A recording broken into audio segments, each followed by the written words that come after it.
Pertanyaan yang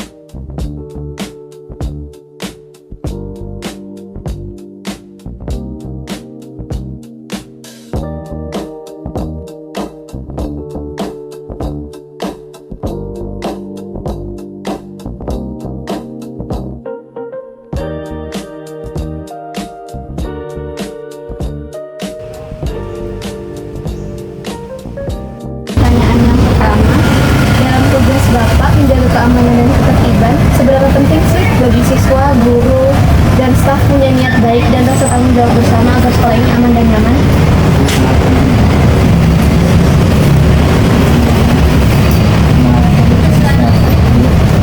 Karena dengan sekolahnya tambah tidak sebenarnya kan kalau Pak itu harus ditunjukkan dan kalau ada orang yang bisa masuk.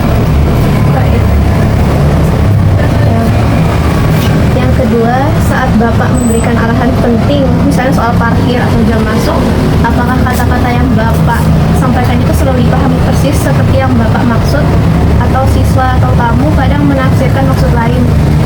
Kadang ya ada yang paham, kadang ada yang tidak paham.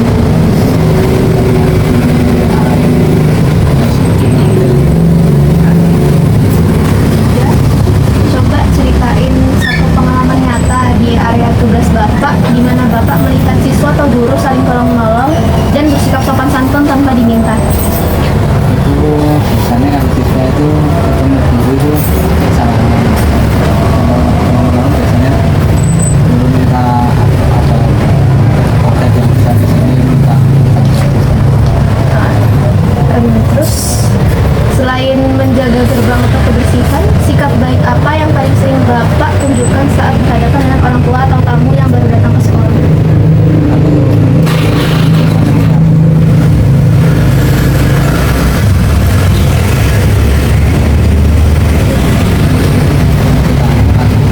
Mengarahin tempat yang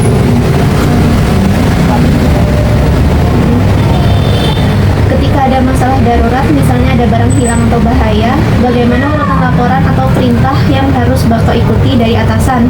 Bagaimana hal itu menunjukkan ketertiban kerja? kalau yang darurat itu biasanya itu kami sekolah itu wajib ya tempat itu ada yang darurat apa nanti ada laporan ke atasan. Yang terakhir nih Pak, masalah kecil apa yang sering Bapak temui di area sekolah yang mengganggu kebersamaan dan ketertiban? Misalnya buang sampah sembarangan atau pelanggaran jam. Perbaikan apa yang bisa diusulkan? Karena kalau tamu itu dapat langsung ke sana ya kan di sini harus tamu harus lapor tapi kadang ada yang langsung ke sana langsung ke lapor.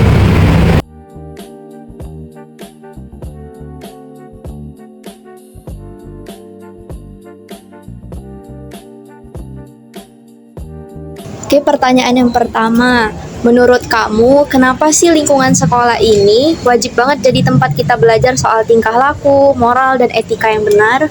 Karena kita kan ngabisin banyak waktu di sekolah kan, kayak ini jadi kayak rumah kedua, jadi waktu kita banyak dihabisin di sini. Jadi harusnya tuh lingkungan sekolah emang harus memberikan pendidikan moral yang baik, etika yang bagus gitu, biar murid-muridnya tuh jadi apa ya, moralnya bagus, etikanya bagus gitu. Lanjut, yang kedua, kalau misalkan di sekolah ini kamu dengar kata saling menghargai, kamu bisa jelasin nggak apa bedanya arti kata itu dengan yang kamu pahami, dengan apa yang kamu rasakan saat kamu dan sama teman-teman kamu benar-benar melakukannya? Saling menghargai itu kayak saling menghormati pendapat orang lain.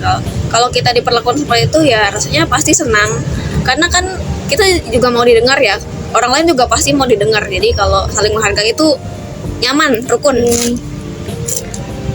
Terus coba berikan satu contoh kegiatan yang paling nyata di sekolah ini yang menunjukkan kalau kita itu adil, tidak membeda-bedakan, dan peduli dengan sesama teman.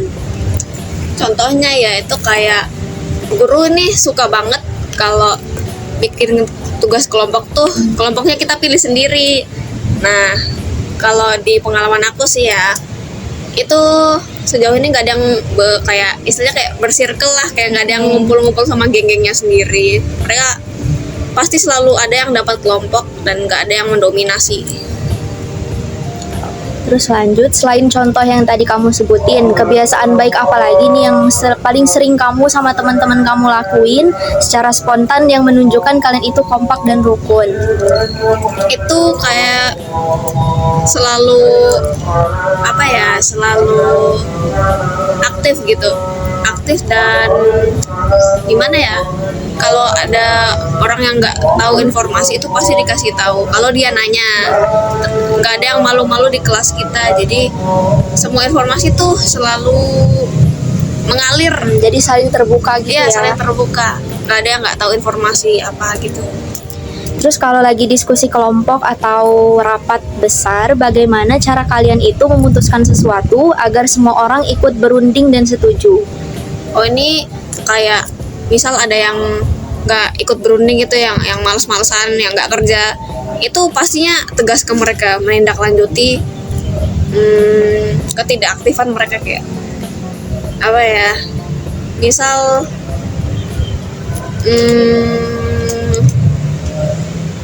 ngelaporin guru Kayak gitu ya. Terus yang pertanyaan yang terakhir, kalau kamu lihat ada masalah kecil kayak berantem di antara siswa itu, kamu punya ide perbaikan apa yang bisa kamu usulkan supaya kehidupan di sekolah jadi lebih baik? antara ada dua pihak yang berselisih nih, menjadi penengah, terus saling merangkul mereka, nanya apa sih struggle mereka, terus kenapa mereka berselisih, terus kita cari sama-sama jalan tengahnya gitu. Jadi win-win solution. Oke, makasih. Ya. Yang pertama, menurut Ibu, kenapa penting tempat seperti kantin ini untuk ikut mengajarkan siswa-siswa sikap jujur, sabar, dan saling menghargai? Penting sekali. Kalau menurut saya sih itu penting sekali, karena karakter itu kan harusnya didapat di rumah, tapi pada kenyataannya di zaman sekarang kan banyak orang tua yang bekerja dari pagi sampai sore. Ada juga orang tua yang sudah benar-benar di rumah tapi lalai juga mengajarkan itu.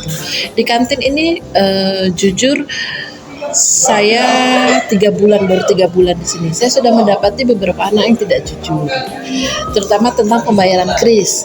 Tapi mereka mungkin pikir ibu tidak tahu, ibu tidak tahu. Tapi pada kenyataan kris itu kan bisa dilacak. Jadi begitu saya lacak, saya tegur. Tapi saya tegurnya tidak langsung, saya panggil.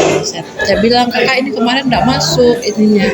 Oh iya ya bu. Tapi kita bisa lihat reaksi dia kan. Saya bilang sama dia, kakak kalau tidak punya uang mau jajan, bilang aja sama ibu, tidak boleh kayak gini caranya.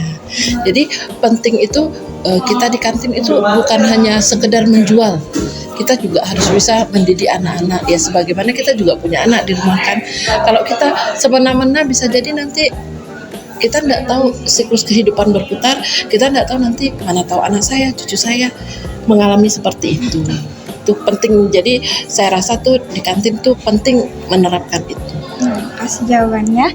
Yang kedua, apakah siswa di sini sudah menerapkan sikap antri dalam membeli? Tidak. Saya 3 bulan di sini tidak menemukan sikap antri yang benar-benar antri dalam tanda kutip ya, yang benar-benar tertib gitu. Beda dengan waktu saya jalan ke Malaysia. Saya lihat mereka antri benar. Kalau di sini enggak. Kalau sebisanya mereka nyerobot. Selanjutnya, di kantin yang sering Ibu lihat, apakah siswa sudah saling membantu dan bersikap adil seperti tidak berebut tempat duduk atau bayar? Oh itu iya. Kalau untuk mereka saling membantu iya. Misalnya temennya jajan tangannya kiri kanan penuh, mereka bantu tarik kursi buat duduk. Cuman yang belum saya lihat di sini tanggung jawab setelah makan. Tidak mau, tapi tidak semua ya. Ada beberapa yang tidak mau seperti ini ditinggal. Mereka tidak mau, padahal tempat sampah dekat kan, itu tempat sampah. Mereka tidak mau ditinggal. Selanjutnya, kebiasaan baik apa yang sering Ibu terapkan atau ingatkan kepada siswa tentang kerukunan, kebersihan, atau kejujuran saat makan? Kalau yang saya sering terapkan itu saya selalu bilang, jujur itu modalnya manusia. Sampai dimanapun kalau dia tidak jujur, hidup tidak akan memberkati dia. Jadi kalau kamu mau sampai hidupmu langgeng seperti apapun, umur panjang, kalau kamu jujur kamu akan diingat. Itu yang pertama. Yang kedua saya bilang kalau makan sebisanya tanggung jawab diri sendiri, yaitu saya tadi clean up sendiri saya bilang gitu. Walaupun tidak dibuang ke tempat sampah, taruh di pinggir ke sini. Jangan, ini masih agak lumayan biasa berserakan gitu. Terus kalau untuk antri ya kadang saya juga bilang sama mereka, kalau saat mereka pas rame di sini sampai dorong-dorongan meja itu sampai kedorong. Jadi saya pernah agak keras di situ. Kalau tidak bisa antri tidak usah jajan di sini. Saya memilih oke, mereka tidak jajan tidak apa-apa. Yang penting daripada rebutan, soalnya kan saya jual gorengan, kena minyak panas atau pas jatuh apa gitu kan. Jadi saya lebih memilih ya udah kalau mereka tidak bisa antri ya udah saya tidak jualin. Kadang saya tuh pagi-pagi mereka sudah berkerumun, sementara masih jam pelajaran.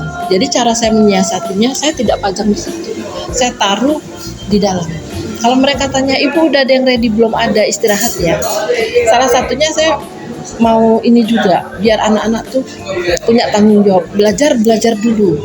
Oke, makan itu perlu, seharusnya kan di rumah sudah sarapan toh. Selanjutnya, kalau ada masalah besar di kantin, siapa yang pertama kali ibu lapor dan apakah sekolah sigap dalam mencari solusi? Oh, kalau sekolah sigap ya, kasus tadi itu yang pembayaran kris. Saya tidak bertanya ke teman-temannya, walaupun saya tahu mereka datang bergerombol. Saya langsung hubungin ke gurunya yang saya kenal. Saya langsung ngomong, Mbak, ini tadi begini. Oh iya Bu, nanti kita bantu. Mereka cari, tidak ketemu orangnya, karena miss antara yang saya jelaskan dengan yang di dalam pikiran mereka miss. Begitu saya menyelesaikannya, saya langsung cerita sama gurunya, sudah Mbak, sudah beres, anaknya sudah mau transfer 2 kali, saya bilang sudah beres. Yang terakhir, masalah apa yang sering ibu temui di kantin yang mengganggu ketertiban? Kalau yang mengganggu ketertiban yaitu jam olahraga. Mereka ada beberapa yang tidak olahraga nongkrong di kantin. Kalau saya pribadi, karena jujur saya dulu juga guru, jadi saya hal-hal kayak gitu tuh agak mengganggu saya sebenarnya. Maksudnya tuh belajar ya belajar, istirahat ya istirahat gitu. Selain jam olahraga itu mereka sering pergantian jam, itu pasti ada yang keluar jajan. Sama kalau jam kosong itu di luar kendali ya, mungkin mereka bosan atau tugas sudah selesai. Tapi kalau pergantian jam itu sebisanya ditahan, tidak tahu dari guru piket, tidak tahu dari guru kelas sebelah atau gimana. Itu aja sih yang saya rasa belum tertib. Kalau yang lainnya sudah sangat bagus. Baik, terima kasih buat jawabannya.